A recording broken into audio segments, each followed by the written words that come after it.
الحمد لله رب العالمين والصلاة والسلام على أشرف الأنبياء والمرسلين أما بعد فأعوذ بالله من الشيطان الرجيم من همزه ونفخه ونفثه بسم الله الرحمن الرحيم رب اشرح لي صدري ويسر لي أمري واحلل عقدة من لساني يفقه قولي اللهم انفعنا بما علمتنا وعلمنا ما ينفعنا وزدنا علما وبشر عبادي الذين يستمعون القول فيتبعون أحسنه أولئك الذين هداهم الله وأولئك هم أولو الألباب أعوذ بالله من الشيطان الرجيم بسم الله الرحمن الرحيم ثم أوحينا إليك أن اتبع ملة إبراهيم حنيفا وما كان من المشركين پھر ہم نے وحی کی آپ کی طرف اے نبی صلی اللہ علیہ وسلم ان اتبع یہ کہ آپ پیروی کریں ملت ابراہیم ابراہیم علیہ السلام کی ملت کی حنیفہ جو یک طرفہ تھے وما کان من المشرکین اور نہیں تھے وہ مشرکین میں سے۔ تو پچھلی آیات میں اللہ تعالیٰ نے سیدنا ابراہیم علیہ السلام کا مقام اور ان کی فضیلت بیان کی، اور اللہ تعالیٰ قدردان ہے اپنے بندوں کے۔ ہم اللہ کے بندے ہیں، اللہ کے عبادت گزار ہیں، اللہ نے ہمیں پیدا کیا ہے، اور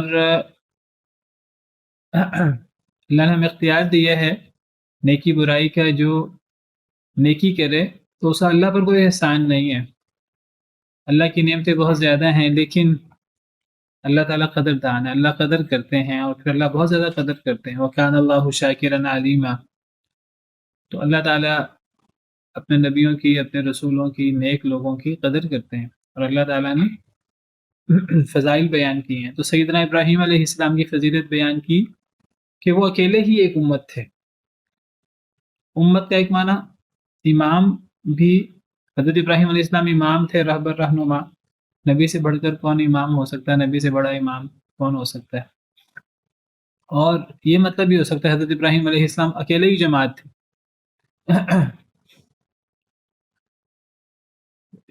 ان کی اکیلی شخصیت تھی، یعنی ہزاروں لاکھوں اور جماعتوں پر بھاری تھی۔ اللہ کے فرما بردار تھے اور یک طرفہ تھے، مشرک نہیں تھے، اور اللہ کی نعمتوں کے شکر گزار تھے۔ اللہ نے انہیں چنا تھا، اور اللہ نے انہیں سیدھے راستے کی ہدایت دی تھی۔ اور اللہ فرماتے ہیں ہم نے دنیا میں انہیں اچھائی دی، اچھا معاملہ کیا دنیا میں بھی ان کے ساتھ،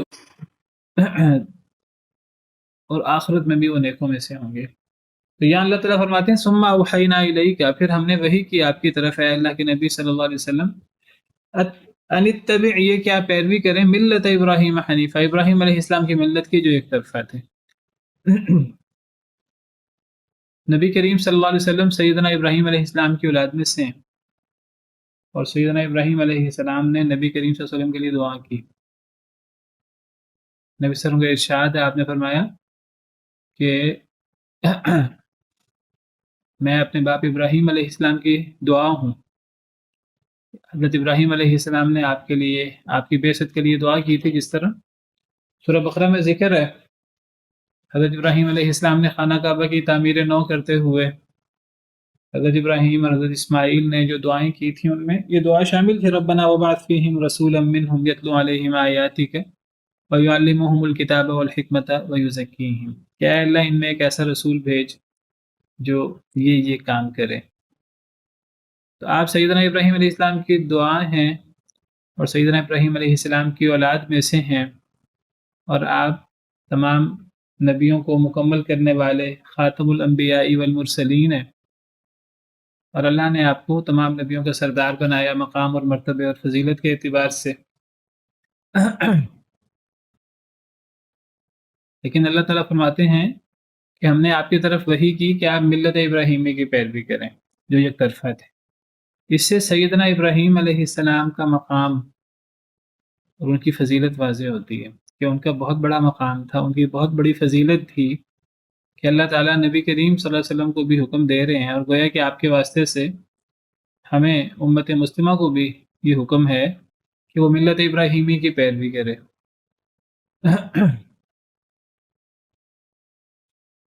یہود کہتے تھے یہودی بن جاؤ، عیسائی کہتے تھے عیسائی بن جاؤ. اللہ تعالیٰ فرماتے ہیں کہ یہودی عیسائی بننے کی بجائے ابراہیمی بن جاؤ. وقالوا كونوا هودا او نصارى تهتدوا، انہوں نے کہا یہودی بن جاؤ، یعنی یہودیوں نے کہا، او نصارى یا عیسائی، یعنی عیسائیوں نے کہا عیسائی بن جاؤ تو تم ہدایت یافتہ ہو جاؤ گے. تو اللہ نے فرمایا قل بل ملت ابراہیم حنیفہ، یہ یہودیت عیسائیت کو چھوڑ کر جو سیدنا موسیٰ اور سیدنا عیسیٰ علیہ السلام کا دین، جو دین اسلام ہے، اصل میں دین اسلام تھا جس میں تحریف ہو چکی ہے، اسی بگڑی شکل ہے یہودیت عیسائیت. تو اس بگڑی شکل کو اپنانے کی بجائے سیدنا ابراہیم علیہ السلام کی ملت کو اپناؤ، اس ملت کی پیروی کرو. وہ بھی مسلمان تھے، ان کا دین بھی اسلام تھا. ویسے تو تمام انبیاء کرام علیہ السلام کا دین دین اسلام تھا. تو ملت ابراہیمی کی پیروی کرو تو اس سے سیدنا ابراہیم علیہ السلام کا مقام اور ان کی فضیلت کا پتہ لگتا ہے. اور اس سے یہ پتہ لگتا ہے تمام انبیاء کرام علیہ السلام کی جو اصل دعوت تھی تو وہ ان کا دین اسلام تھا، اور ان کی دعوت ایک جیسی تھی، ملتی جلتی تھی. ان کی دعوت میں کوئی ٹکراؤ نہیں ہے.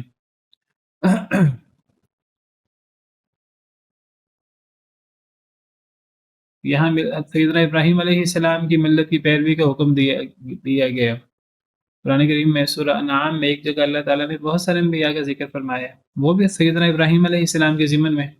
اللہ نے 18 انبیاء کا ذکر فرمایا. پہلے حضرت ابراہیم علیہ السلام اور ان کے والد کا ذکر کیا، پھر سیدنا ابراہیم علیہ السلام کا اپنے قوم سے جو مکالمہ ہوا، وہ ستاروں کو پوچھتے تھے، چاند سورج کو پوچھتے تھے. تو سیدنا ابراہیم علیہ السلام نے عقلی دلائل سے جدال احسن کے ذریعے واضح کیا کہ یہ معبود نہیں ہو سکتے، ان کو تو زوال ہے، یہ تو ڈوب جاتے ہیں، غروب ہو جاتے ہیں، تو یہ معبود کیسے ہو سکتے ہیں. تو یہ واقعہ بیان کر کے سیدنا ابراہیم علیہ السلام کا اپنے قوم کے ساتھ مکالمہ اور اپنے قوم کے ساتھ جو ان کا بحث و مباحثہ تھا، جو دعوت تھی اپنی قوم کو، وہ ذکر کر کے پھر اللہ تعالیٰ سیدنا ابراہیم علیہ السلام کا ان کی اولاد کا تذکرہ کرتے ہیں. سیدنا نوح علیہ السلام کا تذکرہ کرتے ہوئے پھر اللہ تعالیٰ بہت سارے انبیاء کا ذکر کرتے ہیں، 18 انبیاء کا ذکر کرتے ہیں. 18 انبیاء کا ذکر کر کے اللہ تعالیٰ فرماتے ہیں اولئک الذین ھدی اللہ فبہداہ مقتدی. یہی وہ لوگ ہیں، سورہ نام میں اللہ فرماتے ہیں یہی وہ لوگ ہیں جنہیں اللہ نے ہدایت دی تھی، فبہداہ مقتدی. تو اللہ کے رسول صلی اللہ علیہ وسلم آپ ان انبیاء کرام علیہ السلام کی ہدایت کی پیروی کریں، انہیں کے نقش قدم پر چلیں. تو صرف سیدنا ابراہیم علیہ السلام کی پیروی کا یا ان کی ملت کی پیروی کا حکم نہیں دیا، دیگر انبیاء کرام علیہ السلام کے جو واقعات بیان ہوئے قرآن میں، احادیث مبارکہ میں، وہ اسی لیے بیان ہوئے ہیں کہ ان سے ان کو پڑھا جائے، ان سے سبق حاصل کیا جائے، عبرت حاصل کی جائے، اور ان میں انبیاء کرام علیہ السلام کے نقش قدم پر چلا جائے. جس طرح اللہ تعالیٰ فرماتے ہیں فاصبر کما صبر اولو العزم من الرسل، کہ پیارے حبیب صلی اللہ علیہ وسلم اس طرح صبر کریں جس طرح اولو العزم رسولوں نے صبر کیا. تو اللہ تعالیٰ بالعموم انبیاء کرام علیہ السلام کے بارے میں فرماتے ہیں ان کے نقش قدم پر چلیں. سیدنا ابراہیم علیہ السلام کا بطور خاص تذکرہ کیا کہ سیدنا ابراہیم علیہ السلام کی ملت کی پیروی کریں. تو اس سے سیدنا ابراہیم علیہ السلام کی خصوصیت، خاص فضیلت کا پتہ لگتا ہے. اللہ تعالیٰ نے سیدنا ابراہیم علیہ السلام کو خلت سے نوازا تھا، اپنا خلیل بنایا تھا. اللہ قرآن میں فرماتے ہیں وَاتَّخَذَ اللَّهُ إِبْرَاهِيمَ خَلِيلًا، اللہ تعالیٰ نے سیدنا ابراہیم علیہ السلام کو خلیل بنایا. خلت یہ دوستی اور محبت تعلق کا اعلیٰ ترین درجہ ہے. سیدنا ابراہیم علیہ السلام اس مرتبے پر فائز تھے. نبی کریم صلی اللہ علیہ وسلم کو بھی اللہ تعالیٰ نے خلیل بنایا. آپ نے فرمایا مجھے تو اللہ نے خلیل بنایا ہے، اگر میں نے امت میں سے کسی کو خلیل بنانا ہوتا تو میں ابو بکر صدیق کو خلیل بناتا. تو سیدنا ابراہیم علیہ السلام کا انبیاء و رسول میں بہت بلند مقام ہے. ان کے مقام کے لیے یہی کافی ہے، قرآن میں جیسے ان کا تذکرہ ہے اور اللہ تعالیٰ نے ان کی قربانیاں ذکر کی، اس سے ان کی فضیلت کا پتہ لگتا ہے. اور ان کے فضیلت کے لیے یہی کافی ہے کہ ان کے بعد جتنے انبیاء بھی آئے ہیں، جتنے رسول بھی آئے ہیں، وہ ان کی اولاد میں سے آئے ہیں۔ اللہ تعالیٰ نے سیدنا ابراہیم علیہ السلام کے بعد کتاب کو اور نبوت کو ان کی اولاد کے لیے خاص کر دیا تھا۔ اللہ تعالیٰ فرماتے ہیں وَلَقَدْ أَرْسَلْنَا نُوحًا وَإِبْرَاهِيمَ وَجَعَلْنَا فِي ذُرِّيَّتِهِمَا النُّبُوَّةَ وَالْكِتَابَ۔ ہم نے نوح علیہ السلام اور ابراہیم علیہ السلام کو بھیجا، وَجَعَلْنَا فِي ذُرِّيَّتِهِمَا النُّبُوَّةَ وَالْكِتَابَ، اور ان دونوں کی اولاد میں ہی ہم نے نبوت اور کتاب کو خاص کر دیا۔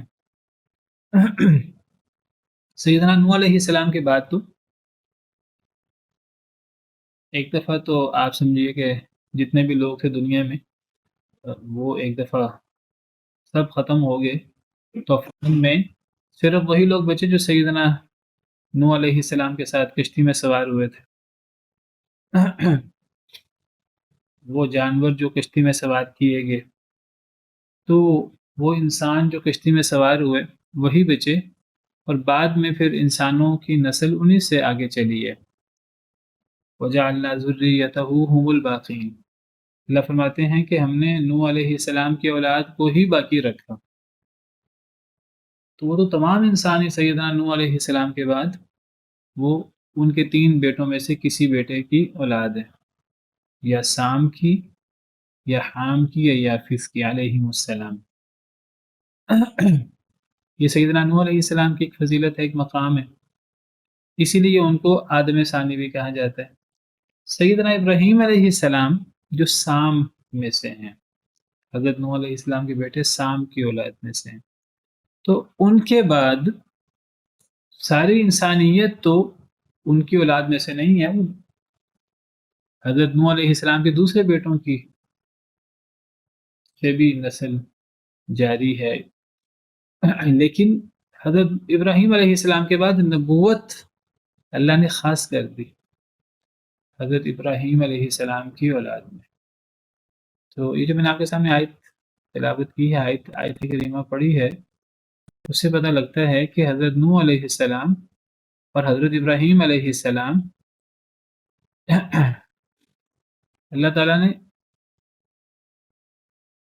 انہی میں ہی نبوت اور کتاب کو اللہ نے خاص کر دیا تھا۔ حضرت نوح علیہ السلام کی تو سمجھ آتی ہے، جیسے میں نے کہا کہ تمام انسان ہی ان کے بعد ان کی اولاد میں سے ہوئے ہیں، تو نبی بھی انہی میں سے ہوئے ہیں۔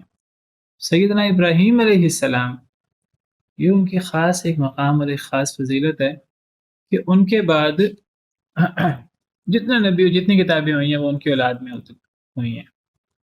زیادہ نبی سیدنا اسحاق علیہ السلام کے بیٹے حضرت یعقوب علیہ السلام، جن کا لقب اسرائیل تھا، تو ان میں سے جن کو بنی اسرائیل کہتے ہیں، سارے نبی ان میں سے آئے۔ پھر نبی آخر الزمان محمد رسول اللہ صلی اللہ علیہ وسلم حضرت اسماعیل علیہ السلام کی اولاد میں سے آئے، بنی اسماعیل میں سے آئے، اور یہی یہود کو تکلیف ہوئی، اور یہود آپ کو پہچانتے تھے اور آپ کا انتظار کر رہے تھے، اور آپ کے لیے ہی یہود مدینہ میں آ کر آباد ہوئے تھے، لیکن اس مخالفت میں کہ اللہ نے یہ فضیلت اور یہ مقام بنی اسماعیل کو کیوں دے دیا ہے۔ یہود آپ کو اپنے بیٹوں کی طرح پہچانتے تھے، عیسائی، لیکن وہ ایمان نہ لائے حسد کی وجہ سے۔ تو یہ سیدنا ابراہیم علیہ السلام کا مقام اور مرتبہ ہے۔ اللہ تعالیٰ فرماتے ہیں ایک جگہ پر حضرت ابراہیم علیہ السلام کے حوالے سے، ایک جگہ تو ہے وَجَعَلْنَا فِي ذُرِّيَّتِهِمَا النُّبُوَّةَ، سورہ حدید آیت نمبر 26 میں نے پڑھی ہے آپ کے سامنے، کہ ہم نے نوح اور ابراہیم علیہ السلام کو بھیجا اور ہم نے ان دونوں کی اولاد میں نبوت اور کتاب کو کر دیا۔ سورہ عنکبوت آیت نمبر 27 دیکھیے، حضرت ابراہیم علیہ السلام کا تذکرہ کرتے ہوئے اللہ فرماتے ہیں وَوَهَبْنَا لَهُ إِسْحَاقَ وَيَعْقُوبَ، کہ ہم نے عطا کیے لہو اس کو، یعنی ابراہیم علیہ السلام کو، اس سے پیچھے حضرت ابراہیم کا ذکر ہے، آیت نمبر پچھلی آیات میں حضرت ابراہیم کا ذکر ہے۔ تو اللہ تعالیٰ فرماتے ہیں کہ ہم نے ابراہیم علیہ السلام کو اسحاق اور یعقوب عطا کیے، وَجَعَلْنَا فِي ذُرِّيَّتِهِ النُّبُوَّةَ وَالْكِتَابَ، اور ہم نے کر دیا اس کی اولاد میں نبوت اور کتاب کو۔ کیا مطلب؟ یعنی اب حضرت ابراہیم علیہ السلام، اب یعنی ہی اب واحد کا صیغہ، اب حضرت ابراہیم علیہ السلام کی اولاد میں نبوت اور کتاب خالص طور پر اللہ نے خاص کر دی۔ یہ بہت بڑا مقام ہے، بہت بڑی فضیلت ہے۔ یہی فضیلت اکیلی کافی ہے کہ نبی کریم صلی اللہ علیہ وسلم سیدنا ابراہیم علیہ السلام کی اولاد میں سے ہیں، اور سیدنا ابراہیم علیہ السلام کی دعا کا نتیجہ ہے۔ یہ بہت بڑا مقام ہے، بہت بڑا مرتبہ ہے۔ 5 رسول کہا جاتا ہے کہ سب سے افضل ہے، یا اولو العزم رسولوں میں سے ہیں۔ قرآن کریم میں 2 آیات میں اللہ نے ان 5 رسولوں کا اکٹھا تذکرہ فرمایا ہے، جن میں سے سیدنا نوح علیہ السلام ہے، سیدنا ابراہیم علیہ السلام ہے، سیدنا موسیٰ علیہ السلام ہے، سیدنا عیسیٰ علیہ السلام ہے، اور نبی کریم صلی اللہ علیہ وسلم ہے۔ یہ 5 نبی، 5 رسول، یہ اولو العزم رسول ہیں اور تمام رسولوں سے افضل ہیں۔ سورہ احزاب کی ایک آیت کریمہ میں اللہ نے ان 5 نبیوں کو جمع کیا ہے، جس سے ان 5 نبیوں کا، 5 رسولوں کا مقام اور مرتبہ اللہ کے ہاں ظاہر ہوتا ہے۔ تو اسی طرح سورہ شورى کی ایک آیت کریمہ میں اللہ نے ان 5 انبیاء کرام علیہ السلام کو اکٹھا ذکر کیا ہے۔ سورہ احزاب میں اللہ فرماتے ہیں وَإِذْ أَخَذْنَا مِنَ النَّبِيِّينَ مِيثَاقَهُمْ وَمِنْكَ سے مراد نبی کریم صلی اللہ علیہ وسلم۔ وَإِذْ أَخَذْنَا مِنَ النَّبِيِّينَ مِيثَاقَهُمْ وَمِنْكَ وَمِن نُوحٍ وَإِبْرَاهِيمَ وَمُوسَىٰ وَعِيسَىٰ ابْنِ مَرْيَمَ۔ جب ہم نے نبیوں سے ان کا وعدہ لیا، نبیوں کو عمومی ذکر کیا، پھر اللہ فرماتے ہیں وَمِن کا، اور آپ سے بھی، اے محمد صلی اللہ علیہ وسلم، آپ سے بھی، تو نبی صلی اللہ علیہ وسلم کا خاص ذکر ہوا، حالانکہ آپ نبیوں میں سے تھے، آپ کا الگ سے اللہ نے خاص ذکر کر دیا۔ وَمِن کا وَمِن نُوحٍ وَإِبْرَاهِيمَ وَمُوسَىٰ وَعِيسَىٰ ابْنِ مَرْيَمَ، آپ کے علاوہ حضرت نوح کا ذکر ہوا، ابراہیم علیہ السلام کا ذکر ہوا، موسیٰ، عیسیٰ علیہ السلام اجمعین، 5 نبیوں کا ذکر ہوا، 5 رسولوں کا۔ اسی طرح سورہ شورى میں شرع لکم من الدین ما وصى به نوحا، حضرت نوح علیہ السلام کا ذکر، شرع لکم من الدین ما وصى به نوحا والذی اوحینا الیک، محمد صلی اللہ علیہ وسلم، وما وصینا به ابراہیم وموسیٰ وعیسیٰ، جس کی وصیت ہم نے ابراہیم اور موسیٰ اور عیسیٰ علیہ السلام کو کی۔ نوح علیہ السلام، نبی کریم صلی اللہ علیہ وسلم، حضرت ابراہیم، حضرت موسیٰ علیہ عیسیٰ۔ تو یہ 2 آیات ہیں جن میں 5 جلیل القدر رسولوں کا ذکر ہے۔ اس سے علماء نے استدلال کیا کہ یہ سب سے افضل ہیں۔ بعض علماء نے یعنی ان کے اندر بھی ان میں سب سے افضل کون ہے، تو وہ نصوص کی روشنی میں نبی کریم صلی اللہ علیہ وسلم تمام نبیوں اور رسولوں کے سردار ہیں۔ نبی کریم صلی اللہ علیہ وسلم کے بعد سیدنا ابراہیم علیہ السلام کا مقام آتا ہے فضیلت میں، درجے میں، تمام نبیوں کے سردار ہیں، اپنے بعد آنے والے باپ ہیں، تمام نبیوں کی جد الانبیاء ہیں۔ ان کے بعد حضرت موسیٰ علیہ السلام، حضرت نوح علیہ السلام، حضرت عیسیٰ علیہ السلام۔ تو یہ 5 رسول اولو العزم رسول ہیں۔ تو اللہ تعالیٰ حضرت ابراہیم علیہ السلام کے حوالے سے فرماتے ہیں ثم اوحینا الیک ان اتبع ملت ابراہیم حنیفہ، پھر ہم نے آپ کو وحی کی کہ آپ ملت ابراہیمی کی پیروی کریں۔ حضرت ابراہیم جو یک طرفہ تھے، تو حضرت ابراہیم کی ملت کی پیروی ہو یا دیگر انبیاء کرام علیہ السلام کی پیروی ہو، اس سے مراد وہ چیزیں ہیں جو پچھلے انبیاء کرام علیہ السلام کی ہم تک صحیح سند سے پہنچی ہیں۔ صحیح سند سے ہم تک وہ چیزیں، یعنی اب یہود کہیں کہ جی حضرت موسیٰ علیہ السلام یہ کرتے تھے، اور ہمارے پاس وہ چیز صحیح سند سے ثابت نہ ہو، تو یہود کہیں کہ ہماری کتابوں میں ایسے لکھا ہے، تو یہودی کتابوں میں تو تحریف ہو چکی ہے۔ عیسائی کہیں کہ حضرت عیسیٰ علیہ السلام یہ کرتے تھے، یا انجیل میں یہ لکھا ہے، تو نہ عیسائیوں کا کہنا حجت ہے، نہ انجیل اس وقت حجت ہے، کیونکہ تحریف ہو چکی ہے ان میں۔ ہاں، اللہ تعالیٰ کہیں کہ حضرت موسیٰ علیہ السلام نے یہ کیا، قرآن کریم حضرت موسیٰ کا تذکرہ ہو، سیدنا عیسیٰ علیہ السلام کا تذکرہ ہو، نبی کریم صلی اللہ علیہ وسلم، انبیاء کرام علیہ السلام کے حوالے سے کوئی آپ واقعہ بیان فرمائیں، آپ تو وحی کی روشنی میں فرمائیں گے، اور آپ کی زبان اقدس سے نکلا ہوا ہر بات وہ وحی ہے، اللہ کی جو دین کی بات وہ نبی صلی اللہ علیہ وسلم بتاتے ہیں، تو وہ چیزیں پھر وہ صحیح سند سے گویا کہ ہم تک پہنچی ہیں۔ جب وہ صحیح سند سے ہم تک پہنچی ہیں تو ان کو ہمیں بیان کرنے کا، ان کا قصہ ہم پہ بیان کرنے کا کیا فائدہ؟ اللہ فرماتے ہیں ہم قصے اس لیے بیان کرتے ہیں تاکہ عبرت ہو۔ عبرت کا کیا مطلب؟ تاکہ سبق حاصل کیا جائے۔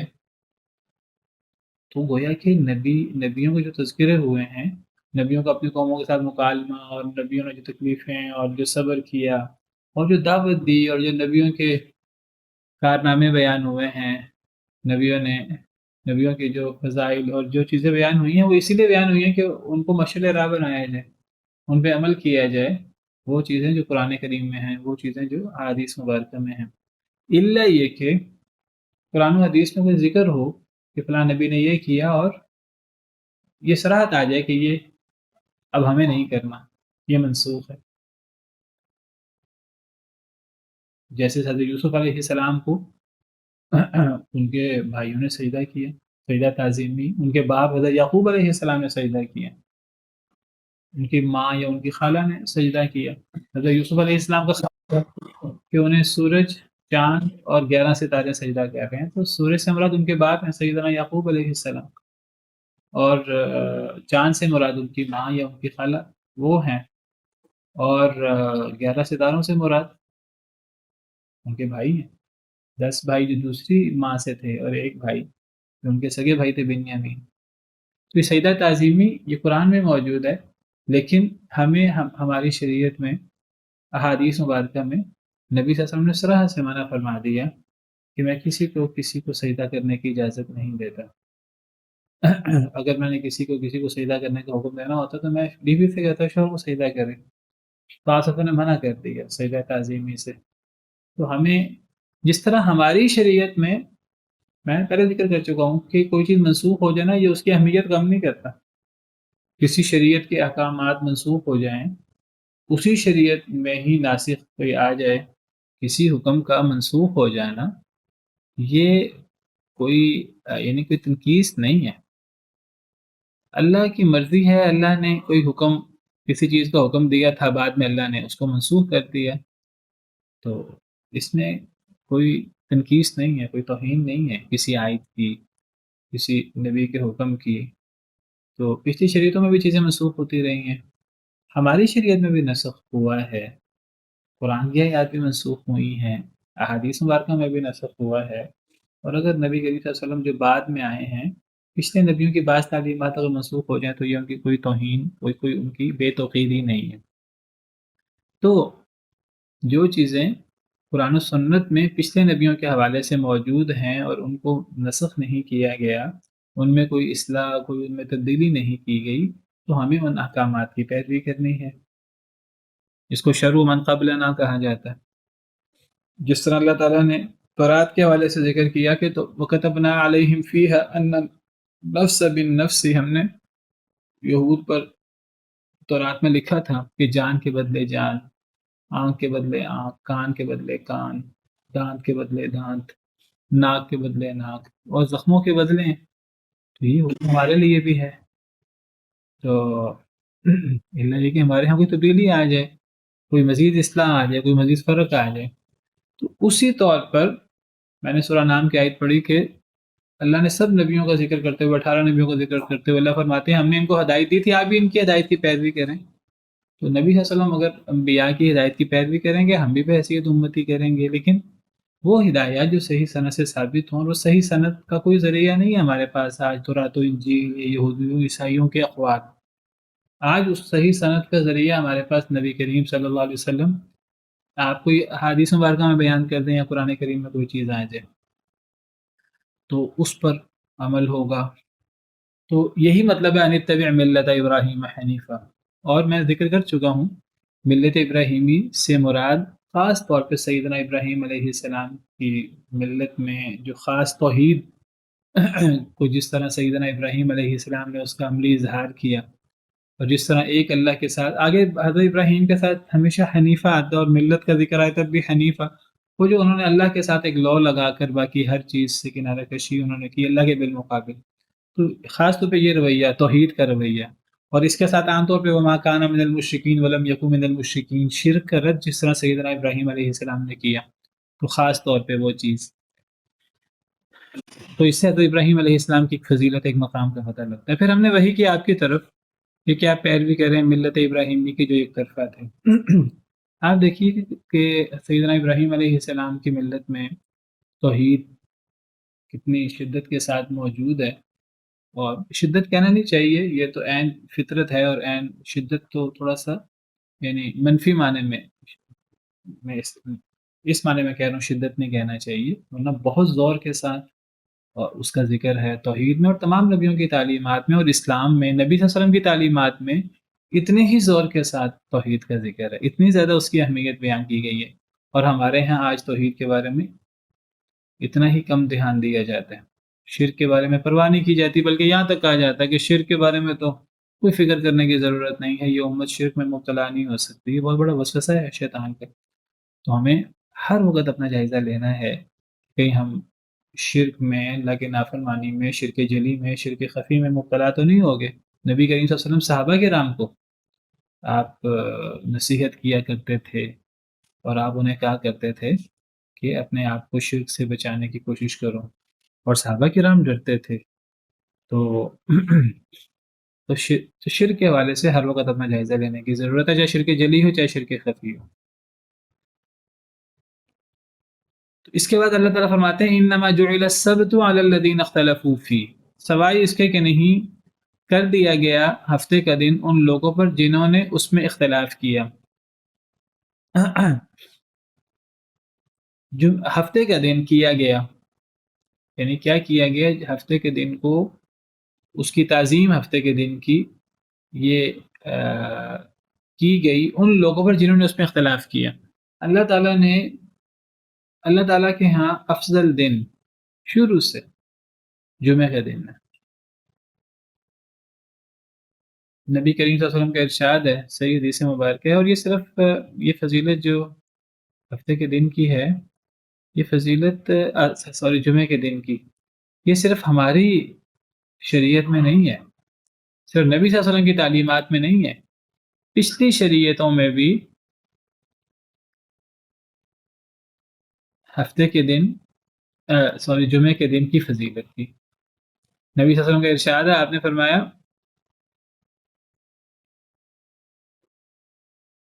خیر یوم طلعت علیہ یا فیہ الشمس،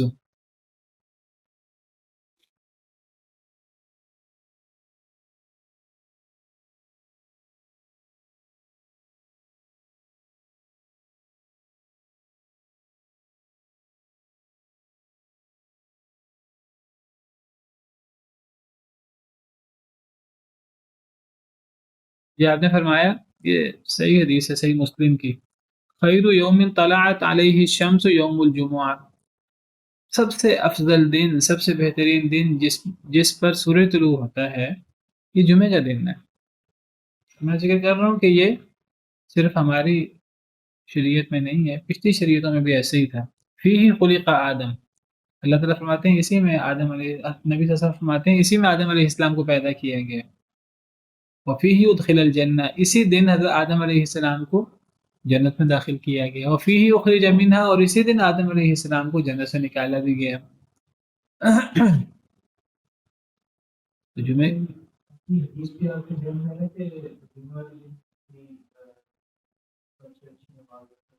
پورے ہفتے کی سب سے اچھی نماز فجر کی نماز پڑھنا،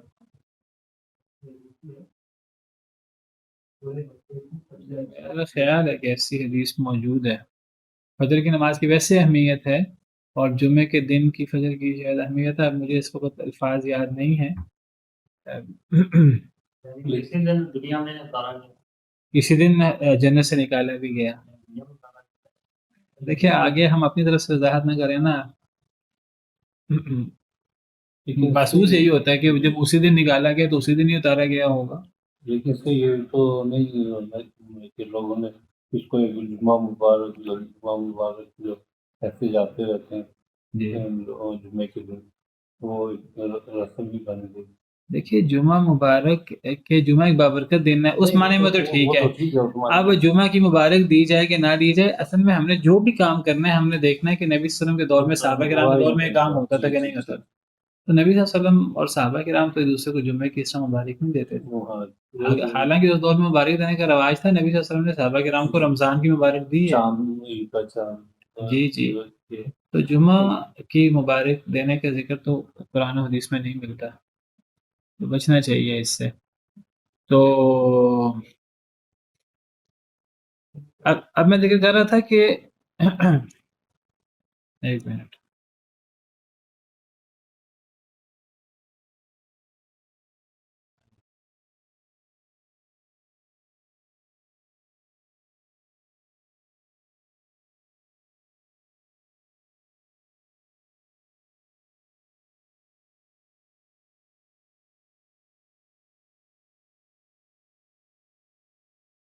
تو جمعے کے دن کی فضیلت ہماری شریعت میں بھی ہے، اور جمعے کے دن کی فضیلت پچھلی شریعتوں میں بھی تھی، حضرت آدم سے لے کر، اور یہ قیامت تک یہ فضیلت موجود ہے۔ اللہ تعالیٰ نے یہود اور عیسائیوں کو کے لیے بھی جمعے کے دن کو ہی ان کے سامنے رکھا گیا، اور ان کے لیے بھی جمعے کے دن کو ہی باعث فضیلت قرار دیا گیا، لیکن انہوں نے کیا کیا؟ انہوں نے اس کی فضیلت کو نہ مانا، انہوں نے اپنے اجتہاد سے انہوں نے اس دن کے اندر تبدیلی کر لی۔ حدیث مبارکہ میں آتا ہے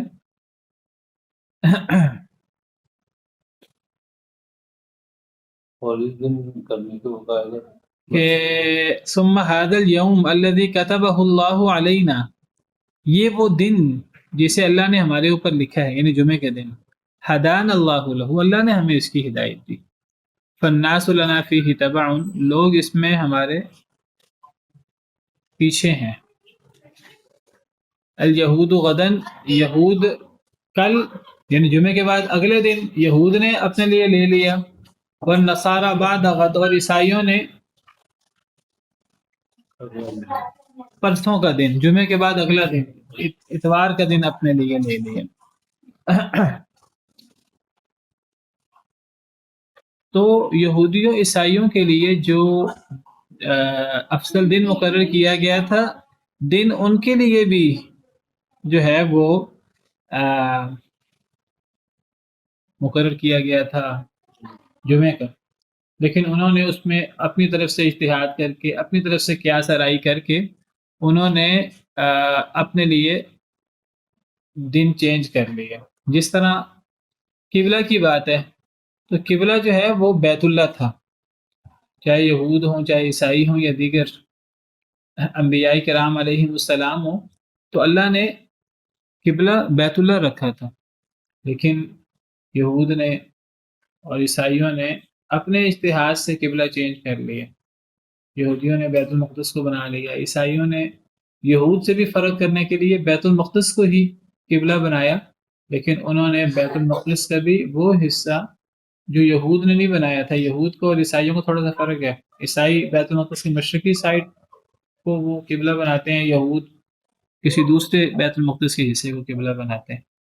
تو یعنی اللہ تعالیٰ نے ان کے لیے قبلہ مقرر کیا، اللہ تعالیٰ نے ان کے لیے جمعے کا دن مقرر کیا، لیکن انہوں نے اس کو قبول نہ کیا۔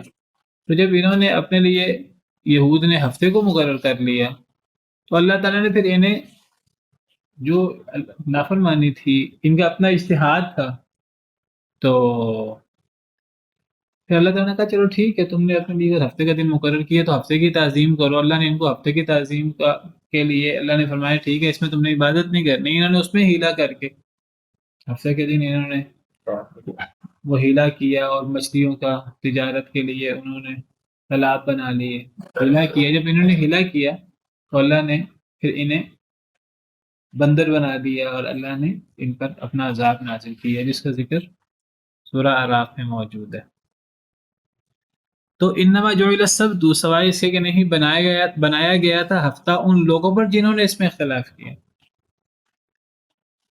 انہوں نے اختلاف کیا، اور اختلاف کر کے انہوں نے ہفتے کا دن مقرر کیا، ان کے لیے بھی جمعے کا دن مقرر کیا گیا تھا، عیسائیوں کے لیے بھی جمعے کا دن مقرر کیا گیا تھا، لیکن یہودیوں نے ہفتے کا دن اپنے لیے اپنے اجتہاد سے کر لیا، اور عیسائیوں نے اتوار کا دن۔ یہود کہتے ہیں کہ اللہ تعالیٰ نے جو ہے وہ اتوار کے دن اللہ نے تخلیق کی ابتدا کی، 6 دنوں میں اللہ تعالیٰ نے زمین و آسمان کو تخلیق کیا، اتوار، سوموار، اتوار کو یوم الاحد کہتے ہیں، یوم الاحد، یوم الاثنین، یوم الثلاثاء یعنی منگل، یوم الاربعاء بدھ، یوم الخمیس یعنی جمعرات، اور یوم الجمعہ جمعہ۔ تو 6 دن اللہ تعالیٰ نے تخلیق کی آسمان و زمین کی، 7ویں دن نہیں کی۔ یہود کہتے ہیں کہ اللہ معاف کرے، اللہ تھک گئے تھے، والعیاذ باللہ۔ اللہ قرآن میں فرماتے ہیں وَلَقَدْ خَلَقْنَا السَّمَاوَاتِ وَالْأَرْضَ وَمَا بَيْنَهُمَا فِي 6 أَيَّامٍ وَمَا مَسَّنَا مِن لُغُوبٍ، ہم نے آسمان و زمین کو 6 دنوں میں پیدا کیا اور ہمیں کسی تھکاوٹ نے نہیں چھوا۔ اللہ کی مرضی ہے، اللہ کے اپنے فیصلے ہیں، اللہ نے 6 دن میں کیوں تخلیق کیا ہے، وہ اللہ کے فیصلے ہیں۔ تو یہود نے اب ہفتے کے دن کی تعظیم اپنے اجتہاد سے کر لی، عیسائیوں نے اپنے اجتہاد سے اتوار کے دن کی تعظیم کر لی، مسلمانوں نے نص کی پیروی کرتے ہوئے کہ جی افضل دن جمعہ کا دن ہے۔ نبی صلی اللہ علیہ وسلم کی واضح حدیث ہے، نبی صلی اللہ علیہ وسلم نے فرمایا، میں نے ابھی آپ کے سامنے حدیث پیش کی تھی، نبی صلی اللہ علیہ وسلم نے فرمایا خیر یوم طلعت فیہ الشمس، سب سے افضل دن جس سے سورج طلوع ہوتا ہے یوم الجمعہ، جمعے کا دن۔ ابھی نص کی پیروی ہے، تو نص کی پیروی جب تک ہوتی رہے گی اس وقت تک خیر ہی خیر ہے۔ یہ سمعنا واطعنا والی بات، اور وہاں سمعنا وعصینا وہ تو دعویٰ کرتے تھے منہ سے سمعنا وعصینا، اور وہ اس کو بڑی بہادری سمجھتے تھے، یہ تو کوئی بہادری نہیں ہے، اللہ معاف کرے۔ تو بہرحال تو اللہ تعالیٰ فرماتے ہیں کہ سوائے اسے کہ نہیں ہفتے کا دن بنایا گیا۔ اب جب انہوں نے ہفتہ کا دن لے لیا اپنے اشتہار سے، اللہ نے کہا ٹھیک ہے پھر اس کی تم اس دن تجارت نہ کرو، انہوں نے اس میں بھی پھر گڑبڑ کی۔ تو سوائے اسے کہ نہیں بنایا گیا ہفتے کا دن ان لوگوں پر جنہوں نے اس میں اختلاف کیا، اختلاف کر کے ہفتے کا دن لیا اور پھر اس کا بھی انہوں نے دھیان نہیں رکھا، بالکل ایسے جیسے عیسائیوں نے رہبانیت اختیار کر لی، حالانکہ اللہ نے حکم نہیں دیا تھا رہبانیت کا۔ پھر جو رہبانیت ایک بدعت تھی، اس رہبانیت کو اختیار کر کے پھر اس کا پاس بھی نہیں رکھا، یعنی خود انہوں نے کہا ہم شادی نہیں کریں گے اور ہم ترک دنیا کریں گے، اور خود سب سے زیادہ دنیا میں مبتلا ہو گئے۔ تو فرمایا وَإِنَّ رَبَّكَ لَيَحْكُمُ بَيْنَهُمْ يَوْمَ الْقِيَامَةِ، اور بے شک آپ کا رب البتہ فیصلہ فرمائے گا ان کے درمیان، یہودیوں کے درمیان، عیسائیوں کے درمیان اور مسلمانوں کے درمیان۔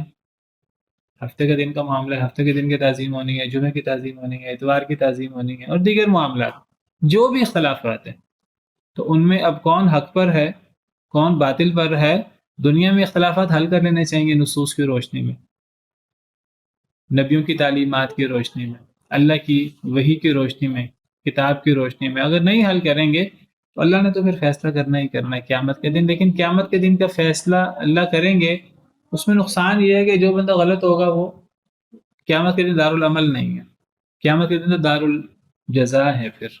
پھر وہاں جو حق پر ہوگا اللہ تعالیٰ اسے انعام سے نواز دیں گے، اور جو باطل پر ہوگا اللہ تعالیٰ اسے پھر عذاب دیں گے، والعیاذ باللہ۔ اصلاح دنیا میں ہو سکتی ہے، دنیا میں اپنے خلافت ختم کیے جا سکتے ہیں۔ وَإِنَّ رَبَّكَ لَيَحْكُمُ بَيْنَهُمْ، اور بے شک آپ کا رب البتہ فیصلہ فرمائے گا ان کے درمیان قیامت کے دن، فِيمَا كَانُوا فِيهِ يَخْتَلِفُونَ، جس میں وہ اختلاف کیا کرتے تھے۔ ادع إلى سبيل ربك بالحكمة والموعظة الحسنة وجادلهم بالتي هي أحسن، آپ دعوت دیجئے إلى سبيل ربك، اپنے رب کے رستے کی طرف، بالحکمت حکمت کے ساتھ، والموعظة الحسنة اور اچھی نصیحت کے ساتھ، وجادلهم بالتي هي أحسن، اور ان سے جدال کریں اس طریقے سے جو اچھا ہے۔ اللہ تعالیٰ دعوت کا حکم دے رہے ہیں نبی کریم صلی اللہ علیہ وسلم کو۔ دعوت کس چیز کی ہوتی ہے؟ دعوت اپنی طرف نہیں ہوتی، اپنے مسلک کی طرف نہیں ہوتی، اپنے علاقے کی طرف نہیں ہوتی، اپنے خیالوں کی طرف نہیں ہوتی، اپنی عظمت کی طرف نہیں ہوتی کہ مجھے رب بنا لو، کہ مجھے بڑا بنا لو۔ دعوت اللہ کی طرف ہوتی ہے۔ وداعیا نبی صلی اللہ علیہ وسلم کی صفات، یا ایھا النبی انا ارسلناک شاہدا ومبشرا ونذیرا وداعیا الی اللہ باذنہ وسراجا منیرا، اللہ کی طرف اللہ کے حکم سے دعوت دینے والا۔ قل ھذہ سبیلی ادعو الی اللہ، کہہ دیجیے میرا راستہ یہ ہے کہ میں اللہ کی طرف بلاتا ہوں۔ تو ادعو الی سبیل ربک، آپ دعوت دیجیے اللہ کے نبی صلی اللہ علیہ وسلم اپنے رب کے راستے کی۔ نبی بھی اپنی طرف دعوت نہیں دیتے تھے، اللہ کی طرف دعوت دیتے تھے، اللہ کے راستے کی طرف دعوت دیتے تھے، قرآن کی طرف دعوت دیتے تھے، اللہ کی وحی کی طرف دعوت دیتے تھے، خود بھی عمل کرتے تھے، دوسروں کو بھی دعوت دیتے تھے۔ تو دعوت رب کے راستے کی طرف ہوتی ہے۔ دعوت کیسے دینی ہے؟ 3 بنیادی اصول بیان کیے ہیں دعوت کے، ایک حکمت، اور ایک الموعظۃ الحسنہ، اچھی نصیحت، اور پھر ایک جدال اگر ہو، بحث و مباحثہ ہو تو اچھے طریقے سے جدال۔ حکمت کیا ہے؟ حکمت یہ ہے کہ ان لوگوں کے حالات کا دھیان کر کے، یہ نہ ہو انسان اکٹھی لمبی ڈوز دے دے، اتنا لمبا انسان واز کر دے کہ اگلے لوگ آ جائیں۔ لوگ عام سے بیٹھے ہیں، انسان بڑی عالمانہ اور فاضلانہ تقریر کرے، جیسے لوگ ہوں ان جیسا رویہ اپنا کر ان جیسی دعوت دینی چاہیے، جس طرح کے لوگ ہوں اس جیسی بات ہو. تو یہ ہے حکمت. والموعظۃ الحسنہ، اچھی نصیحت. اچھی نصیحت سے مراد خیر خواہی. دعوت کا مقصد کسی پر غالب آنا نہیں ہے، مناظرہ بازی نہیں ہے.